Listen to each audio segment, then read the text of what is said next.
Hello party people, it's me JiBron back again with another video. If this is your first time tuning in, make sure you like, comment, and subscribe, and welcome back to Just JiBron.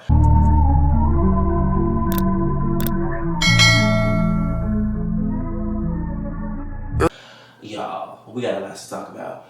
Did y'all hear about the updates in the David case?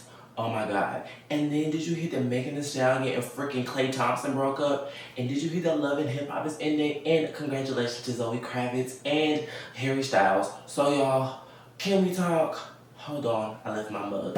Okay y'all, so I'm not in my studio anymore, y'all, because I graduated. So we are back at home doing the home setup, which you probably can't even notice because the power of editing is a beautiful thing. Make sure you all go check out JiBron.org. That is my new website. That's where I'm going to have everything that's posted here and all of the other exciting things that I'm working on. Shout out to Jack for helping me set that up. We love Jack.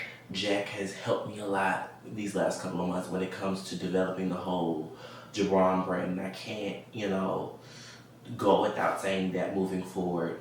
Shout out to Taylor for helping me every week. Shout out to everyone. Shout out to Jalen. Shout out to everyone who's helped me through the entire process. But now I must keep the flame going because y'all, it is currently 1:04 in the morning and I'm taping in my kitchen. You probably can't even tell this is my kitchen, but yes, there's a green screen in front of my fireplace. This is what you call dedication. But enough about that nonsense. David Anthony Burke. Child. Okay, so y'all, TMZ released the timeline of what happened. Now, I'm only going to highlight certain things because, we don't have that long to talk. Because I know you all are not going to sit here for like a whole hour. Now, if you want me to go into detail about all the things that I read and give my commentary on it, comment down below. But I'm just going to give y'all the Reader's Digest version of what happened. So, basically, these two met when Celeste was 11. He was 18. Yes, that's when they met. And then they started having relations when she was, no, I lied. So the two originally met on social media, right? Or whatever, cool. The teacher said that they met, who was one of her teachers at the time, and they met on social media. Okay, cool. And then apparently they started getting intimate when she was, like I said earlier, when he was 18, she was 11. Weird. Okay. She started hanging out with him heavily in 2024, and that's when she met his parents. She was in his Hollywood Hills home every weekend, like every couple of weekends. She went to Paris, she went to Houston. Like I mentioned, she met the parents. Y'all, a lot was happening with this relationship, if you can call it that. Her parents did not know about the relationship. Well, they knew, but they weren't as involved as I thought they were involved in it. They did not accept any money from this man. When she got reported missing one of the last times, they took her cell phone so she couldn't contact him, and he ended up paying a middle schooler like $1,000 to give her the cell phone because he bought her phone so pretty much they can keep in contact. It is confirmed that they were in a intimate relationship because there were details and text messages of Plan B pills, abortions, and explicit images. Okay. So here's where crap hits the fan. Now, I believe it was around November of 2024 is when they stopped doing the illegal act, because I'm not going to call it dating or relationship because Celeste was a child and she was clearly taken advantage of. So they stopped doing that, or whatever you want to call it. And apparently it was still a sexual relationship, which shows you how sick and twisted he was. However, Celeste, I forgot to mention, the first time that they were even on live stream together, you guys, was in January 2024. So you see how this all goes along together. And then he even mentioned about the trips that he and Celeste went on. He didn't say Celeste directly, but he mentioned about the trips that he was taking with two other friends with all the different cities that it went to. Okay, so the two of them broke it off, kept the sexual relationship going on or whatever. Okay, this is where crap hits the fan. So apparently Celeste got jealous that he was having relationships with other women, which is a dog. So that's what dogs do. You know what dogs give a fleas, but Celeste is just an innocent child, and I'm assuming that he took her innocence. So she was upset and she was pretty much threatening to ruin his career and ruin his livelihood, and he couldn't handle that. So the day of the incident, he Ubered her a car at like 8:10 in the afternoon. It arrived at like 10:44, and she was shortly thereafter taken from the world. And then he was ordering stuff under the moniker Victoria Menendez, which how ironic is it now you're in the same jealous Menendez brothers. He was ordering body bags, chainsaws, which is how her body ended up the way it ended. He was making multiple trips to San Diego. He was doing very suspect things. He even, remember how I thought that he wasn't the one who was doing, said act? Well, no, he was the one who did. Essentially, he took months to get this. He got some kind of burning machine so he could like burn up the evidence. Y'all, it was a lot. He was dropped from his record label. He had bloody merch. Like, he released his album not that long after this incident took place, but I guess he was trying to slowly but surely, like, cover up his tracks. He was texting Celeste's phone, and I remember one time when she went missing that the police called him, and he said that he didn't even have any knowledge that Celeste was underage, which Celeste looked like a child, but whatever. Back to the topic at hand. So he was pretty much spreading this across a couple of months, and then I was reading on Instagram, on scrolling through the Twitter, that apparently someone came over his house. He apologized for the foul smell. Somebody came up and looked like her. He was shook about it. He had this bloody merch. Of course, I showed y'all about the caskets and everything. Y'all, it was a lot. And he pretty much tried to cover up his tracks until the, investigation got its case. It was dropped from the label. People were pulling their collaborations off the streaming sites with him and everything. And ultimately, he is locked up and they won't let him out. David, you are not getting out of this one. He has requested to get a haircut and some new clothes. Now, I know I'm not one to talk about getting a haircut, but however, the last thing on your mind should be haircuts and a new clothes, considering the fact that you're on trial and you could potentially be facing the same thing that you did to her. You need to go in a corner, closet, somewhere hide and pray and ask God to forgive you of all your sins, because it's clear as day that you did this. You were trying to cover your tracks up post you committing this heinous crime, but it didn't work. The prosecutors have all the stuff that they need, and I really do hope that they throw you underneath the jail, because at the end of the day, you took an innocent child's life. You are disgusting. You're a wimp. You're a coward. You should have just taken the consequences and just potentially face life imprisonment instead of facing what you're facing now, because at the end of the day, you were going to go to jail regardless, because what you did was take advantage of a child. You don't need to take advantage of a child under any circumstance. I don't care what it's for, especially a child that's not your own. Like, imagine if you had children. How would you feel if someone did this to your daughter and she was a little girl and all she probably just wanted to was just be loved, and you just took advantage of the situation and you were playing the mind tricks and you were doing the manipulation and you were controlling, and now you're in jail forever because it's clear as day that you did this. There's no doubt in my mind that you didn't do it, and I hope that justice is served, because at the end of the day, this needs to be a cautionary tale for everyone like you in your circumstances. It pretty much showed that, you never win when you play dirty, and you must be held accountable for all of your actions. But enough of this short leprechaun.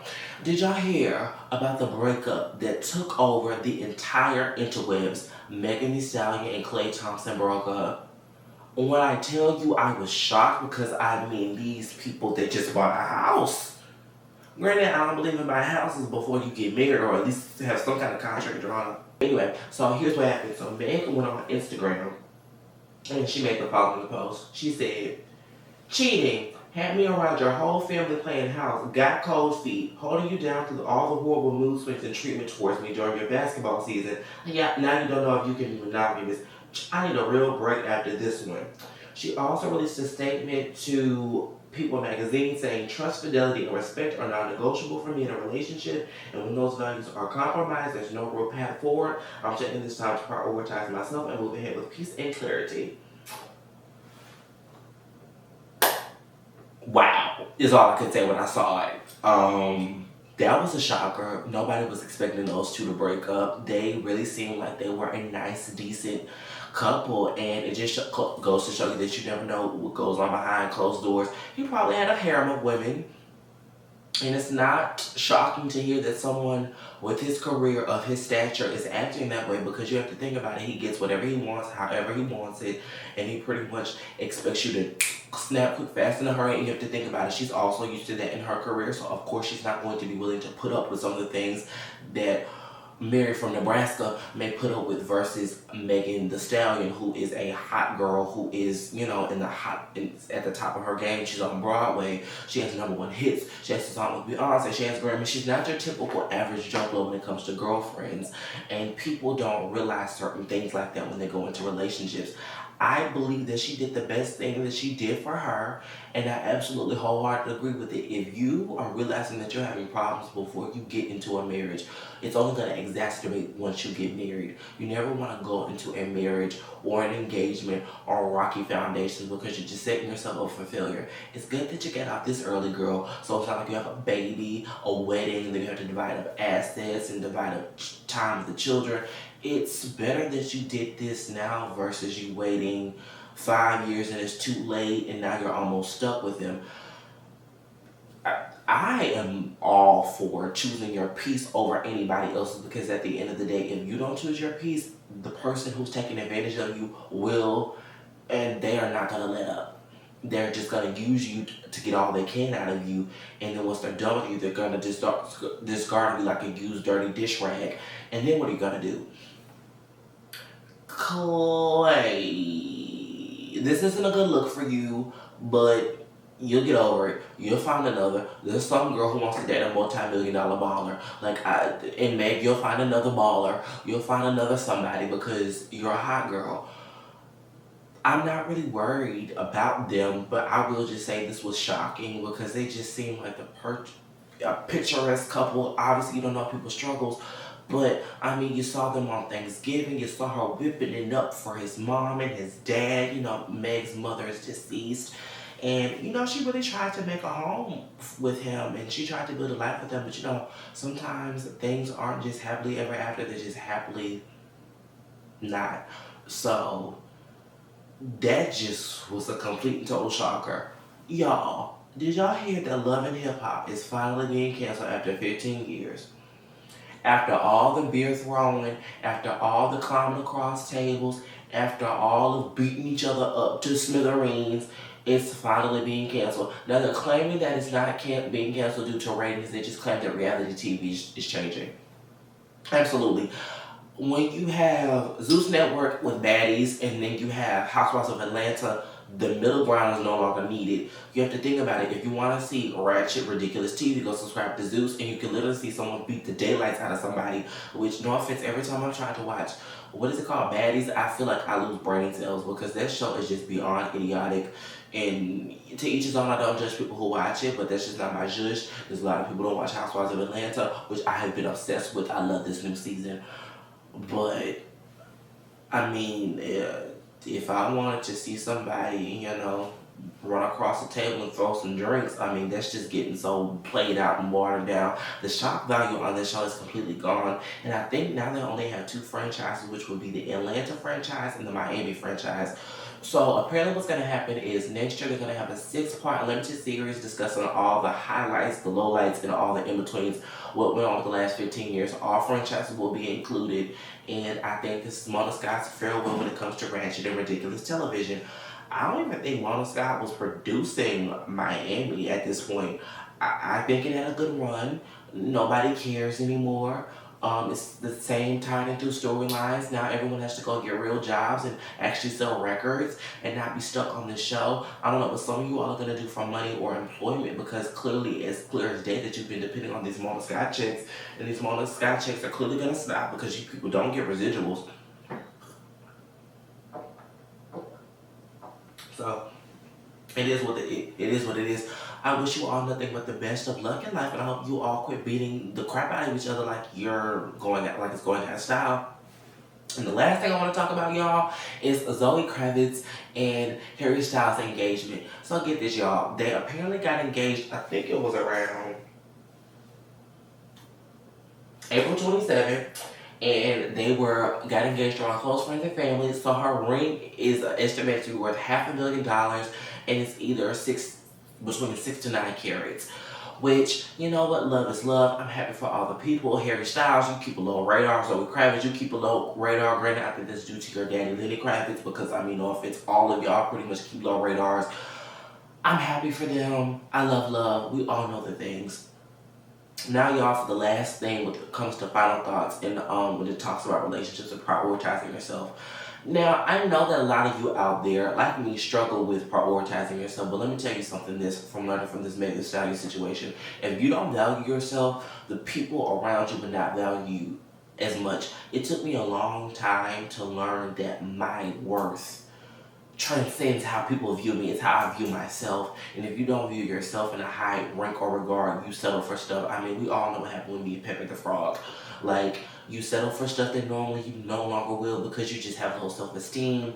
You don't typically go get the things that you normally want to do because you're not up to peak capacity. But once you realize what you're worth and what you're willing to put up with, you really start sifting through things and saying, hey, if this is truly meant to be, it'll make itself work out. Because sometimes things like that happen and you do get back together with the person you're with, and other times it doesn't. But at the end of the day, you have to make sure that you're okay above all else, because if you're not okay, how are you gonna be a gift to someone else? You know what I'm saying? Like, if the well runs dry within, how are you gonna support anybody else? But anyway, y'all, that's all the time that I have for y'all this week. Make sure you like, comment, subscribe, and I'll see you all next time. Bye.